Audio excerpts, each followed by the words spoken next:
غلو پل پریگدا ورور د بدی کڑی پتای خلاصوی نا آئی ہائی کاٹ میں دے دیر زن کی وچت کی غمون دیر میں پزڑ بارو درند بوما پمر میں دا ٹنگار آئی وکای زما مزار بلکناوی جوڑاوی نا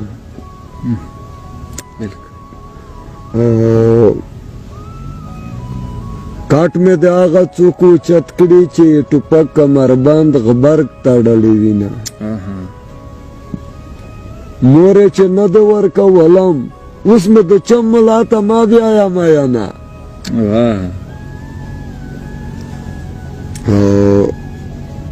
دو پختنے پو وجرور آغلم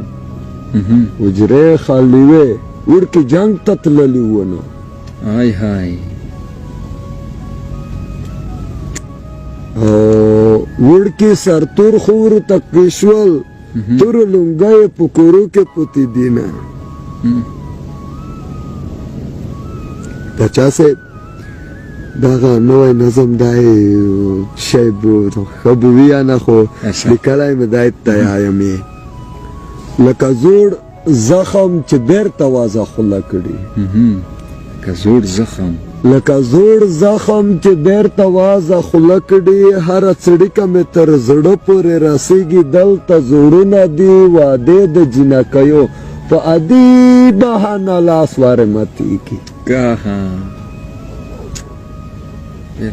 لکا زور زخم چه بیر توازا خلکڑی نئے چال نئے دوا دا خکی دوی نبای للو تا جگاوی چه زان بوی که او نزان در پاته هیچ دسپا می دوی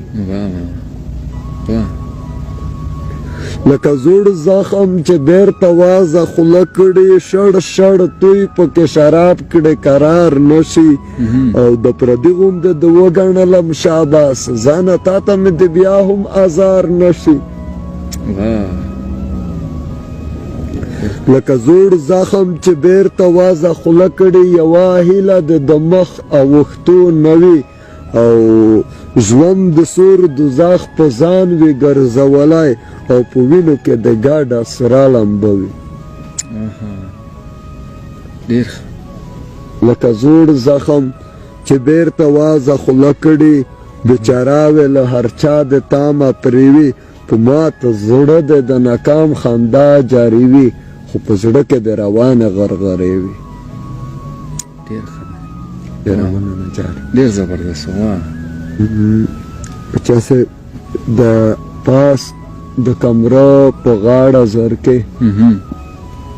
باز د رمزور دی له خولې وینه غورته وینه او د بزرګۍ کیسې خدما کا ساړه ته دې تب نستا د لاسه دینه او خدا چې تعالی رحمه خدایا په بندگانو د زه هسې نه زیدم او مور زه ستا سره ویده کېږم خپل په غلطوب مې د شپې خوب کې ډراوینه په چا سه یایي چې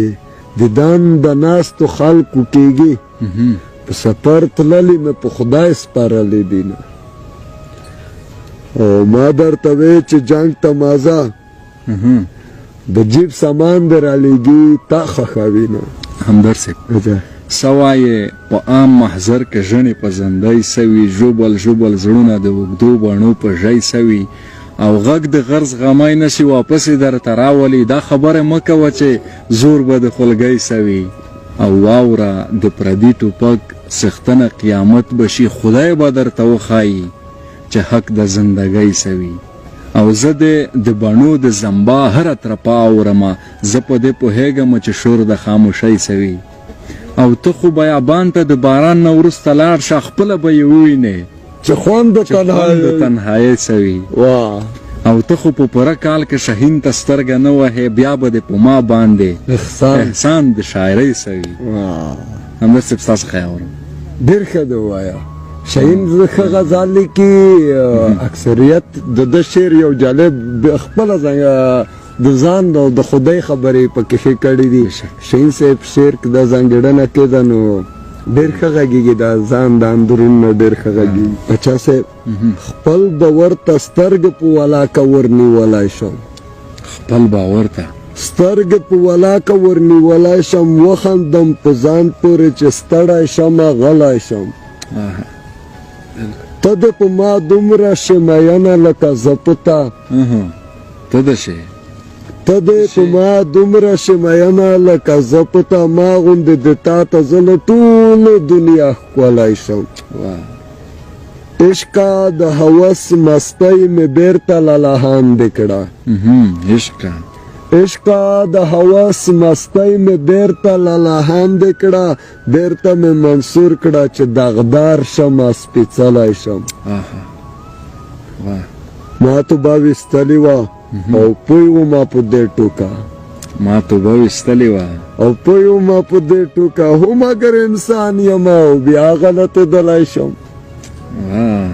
او لکه له کوډو څاښت بازان درته لوګی کم او د سپېلانو څخه زه ډېر درزارېدلی شم ډېر ښه دی. آها.